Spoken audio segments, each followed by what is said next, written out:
You are looking at the Motorola 68K, the processor that brought graphical computing to your desk. In January 1984, the original Macintosh ships with an 8 MHz Motorola 68000. You get a 16-bit register brain, 1 MB of system RAM, and a smiling face on boot in 20 seconds flat. It is slow and brutally expensive, yet millions buy it anyway. Over the next decade, Motorola gives you the 680, 20, 30, and 40, each generation running hotter as clock speeds climb. Apple rides this architecture for 10 long years. In 1984, the Mac is born, 1987 brings the expandable Macintosh 2, and 1991 debuts the flagship Quadra. But then the roadmap hits a concrete wall. The design has zero architectural headroom left. Intel dominates with the Pentium, IBM shows off the PowerPC, and Apple picks a side. The choice locks you into a decade of chasing someone else's silicon. Apple escapes the trap by betting on PowerPC. Three bitter rivals shake hands in 1991. Apple, IBM, and Motorola form the AIM Alliance. Their wager rests entirely on risk. Instead of parsing bloated instruction sets with decades of old baggage, RISC strips computing down to bare essentials so execution flies. In 1994, the first Power Macintosh lands with the 60 MHz 601 chip, instantly delivering 3 times the performance of the Quadra. You run your legacy applications through dynamic emulation called Rosetta, and it works with zero drama. Macs are suddenly blazing fast and architecturally strange. The history: 1991 builds the Alliance, 1994 ships the hardware, and 1997 unleashes the screaming G3. The quiet transition ends in a roar, giving you the fastest personal desktop on the planet with zero compromises left.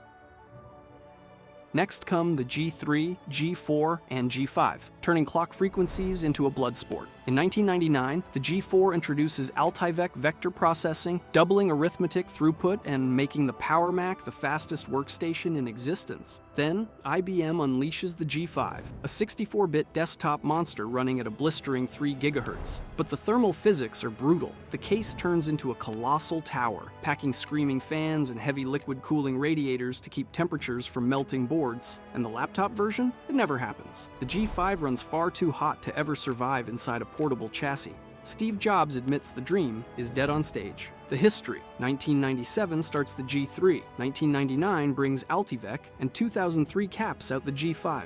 The megahertz race stalls out cold. IBM has no mobile chip coming, Intel is waiting in the wings, and Apple must choose again, setting up the most dangerous transition in company history. In June 2005, Steve Jobs walks on stage and detonates Apple's 10-year loyalty to Intel rivals. The audience freezes when Jobs announces that every Macintosh will abandon PowerPC for x86 silicon. In the demo room, the roaring G5 fans tell you everything you need to know. By January 2006, the first Intel Core Duo Macs arrive, running circles around the old lineup in a chassis half the size. You get desktop performance in a slim PowerBook footprint where the cooling fans barely spin. Apple rolls out Rosetta translation and legacy software transitions without a hitch. The history: 2005 announces the Pivot, 2006 ships the hardware, and 2009 perfects unibody aluminum. The G5 era dies overnight, but Apple is now paying rent on someone else's processor timeline, and the invoices keep mounting fast.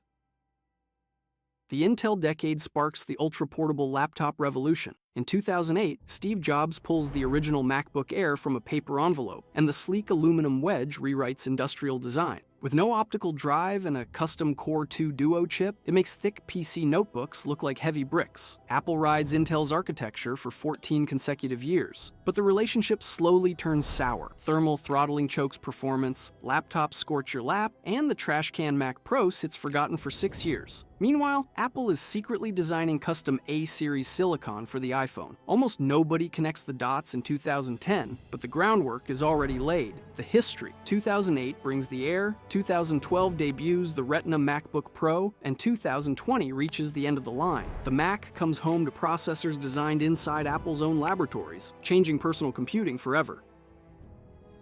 In late 2020, the M1 shatters expectations across the entire tech industry. Fabricated on a 5-nanometer process with 16 billion transistors, Apple makes a claim that sounds like marketing hype, matching top Intel performance at 1/3 the power. But the benchmarks stun every skeptic. You get quiet operation, cool surfaces, and 18 hours of continuous battery life. The breakthrough is unified memory architecture. CPU, graphics, neural engine, and RAM live on one continuous slab of silicon, ending the bottleneck of copying data across a motherboard. The history: 2020 launches the M1, 2021 brings the Pro and Max, and 2022 drops the Mac Studio. The Intel era ends in silence as the fastest laptop processor sits directly in your lap, completely under Apple's private control, opening an insurmountable lead.